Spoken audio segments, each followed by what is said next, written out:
Boa noite a todos, boa noite, estamos aqui nos estúdios da TV Thalito News para mais um programa. Boa noite a todos aí do Facebook que também nos assistem e nos dá essa grande audiência.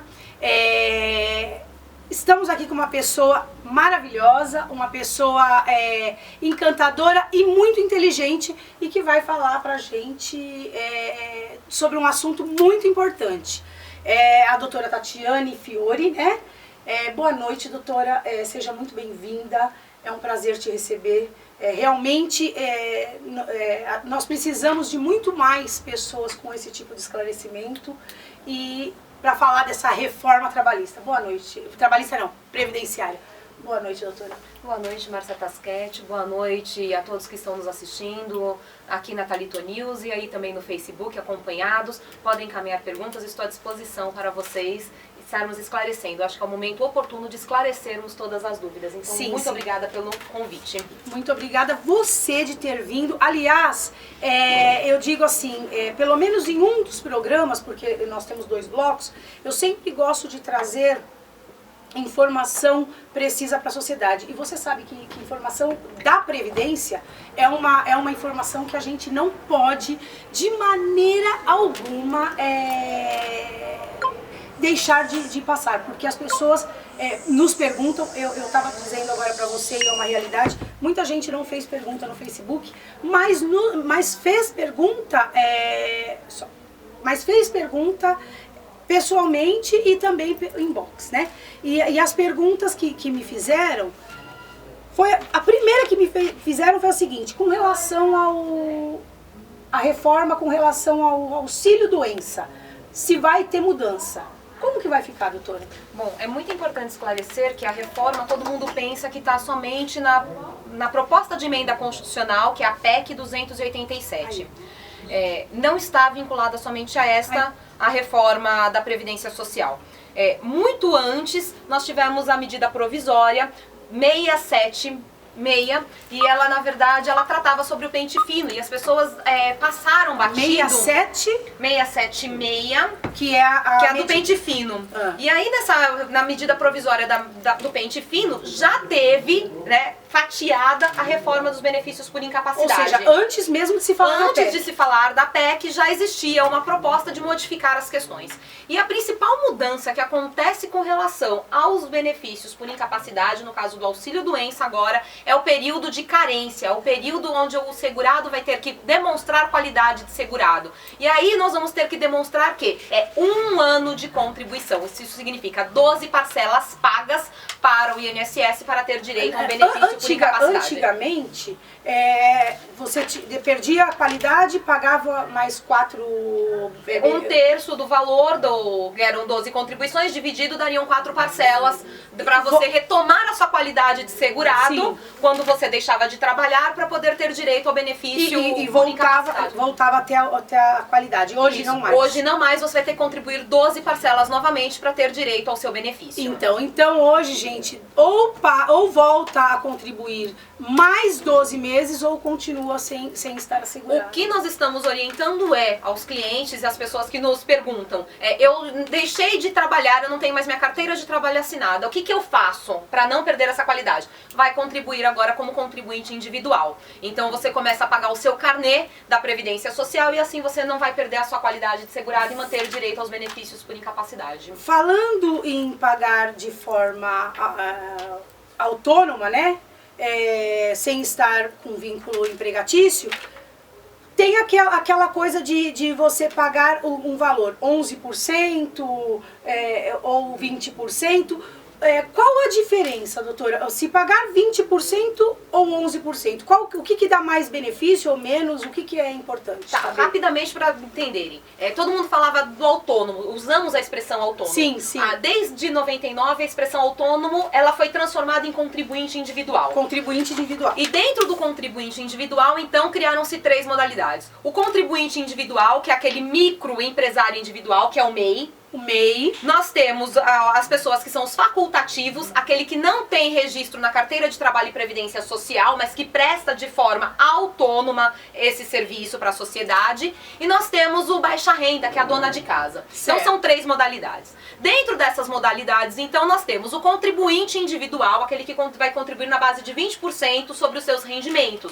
Então é 20% e ele vai ter direito a todos os benefícios, indistintamente da Previdência Social. Certo. Nós temos o facultativo, e esse facultativo ele pode estar contribuindo através do plano simplificado de Previdência Social. Ele vai contribuir na base de 11%. Ele tem essa predileção. Isso surgiu com a Lei Complementar 123 de 2006. E essa lei complementar, então, deixa reduzir, é um código diferenciado. Certo. O que acontece? Ele não tem direito, grava bem, não tem 11% não tem não direito. tem direito à aposentadoria por tempo de contribuição. Por e quê? nem a certidão de tempo. Porque já está na própria legislação que ele só vai ter direito à aposentadoria por idade. Por idade. Por idade. E aí é muita- foco, deixa bem aí para o que a gente vai ter que trabalhar muito quando falar de reforma. Então, e agora me diz uma coisa. E só complementando, a dona de casa, que é o baixa renda. O baixa renda, ele contribui na base de 5%. Agora, esse baixa renda, essa dona de casa, ele não pode exercer nenhum tipo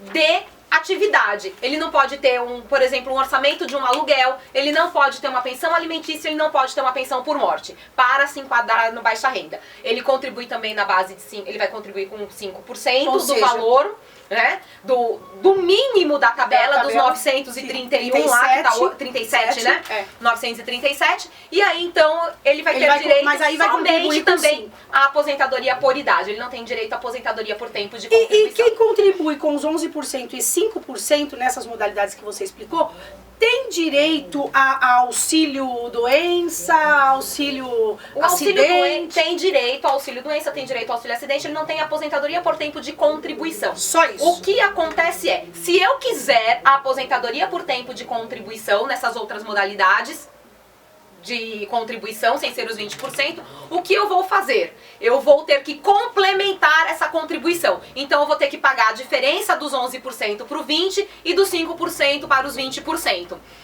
Porém, juros sobre juros com correção monetária e é corrigido pelo INPC, o Índice Nacional de Preço ao Consumidor. Olha, maravilhosa essa explicação, hein? Muita gente necessita saber. Agora vamos falar da reforma.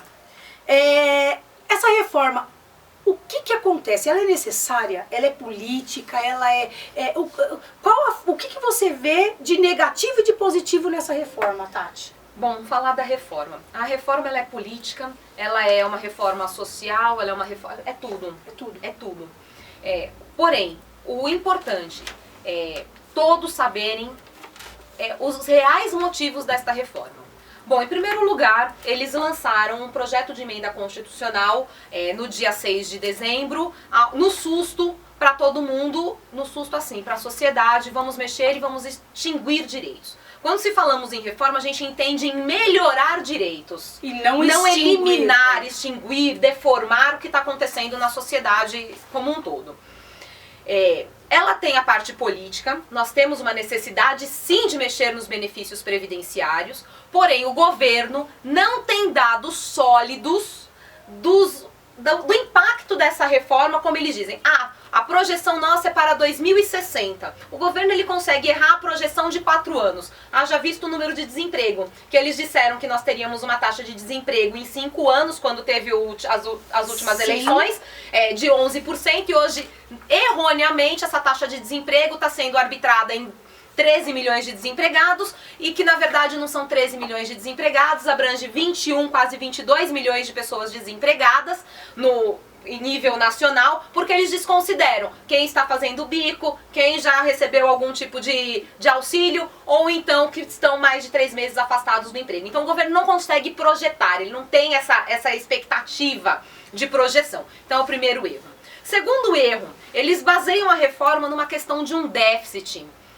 E esse déficit, ele é inexistente. E a gente deixa bem claro que ele é inexistente. Lógico que o governo criou estratégias ao longo do tempo para cair o superávit da Previdência Social.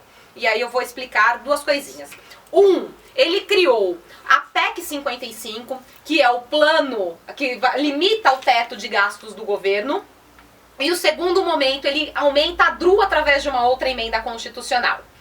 Vamos pegar os dois pontos. Ao limitar os gastos do governo, ele vai limitar o que ele vai poder pagar em termos de benefício previdenciário dentro deste projeto. Ele vai ter que lançar na lei de diretrizes orçamentárias o que vai gastar. É impossível o governo fazer isso. Até porque nós temos os benefícios programados e os benefícios não programados. Benefícios programados, eu sei que eu vou pagar durante o período de contribuição aquele benefício. Eu sei então que quando você chegar aos 60 anos mulher, hoje os 65 homem, eu vou ter que pagar para você com 15 anos de contribuição ou 180 parcelas pagas para a Previdência, aposentadoria por idade. É certo isso.